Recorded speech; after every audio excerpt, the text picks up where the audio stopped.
The story is about three old monks whose names were unknown to anyone because they have never revealed anything about themselves, nor did they ever responded to anyone. They were only known as three laughing monks in China. They used to perform a simple act, entertaining a village, standing in the middle of the market and started to laugh. Gradually, people would drawn to their laughter and a large crowd would gather around them, enjoying their infectious laughter. When the whole village would start laughing, they would quietly leave for another village, leaving behind an atmosphere of joy where people forgot all their sorrows and just laughed. Slowly, the people of China began to love them and they became famous throughout the country as the three laughing monks. No one before or after them had ever promoted the idea that life should just be about laughter and nothing else.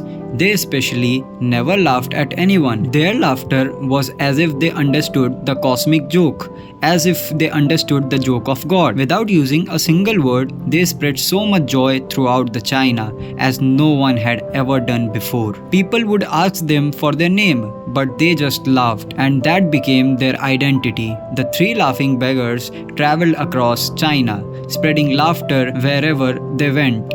With time, the three monks grew old, and one night, when they stayed in a village, one of the monks passed away.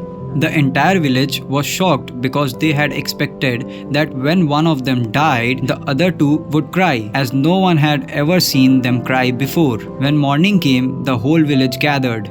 But the two monks were standing next to the third monk's body, laughing loudly. Some elders of the village tried to understand them, saying, "He was your companion and you shouldn't laugh at his death." Then, for the first time in days, one of the monks spoke to the people and said, "We are laughing because this man has won.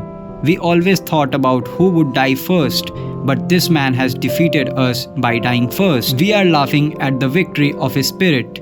Apart from that, he has been with us for many years. We have enjoyed each other's presence. What better way to bid him farewell than to laugh?" But the whole village was in shock.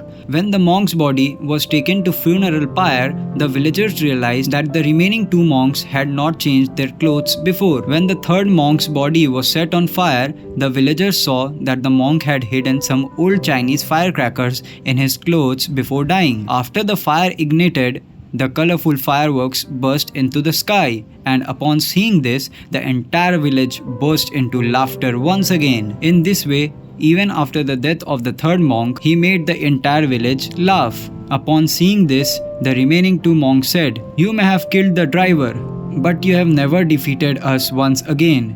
You have created laughter on the faces of the villagers." Ultimately, it was the last laugh.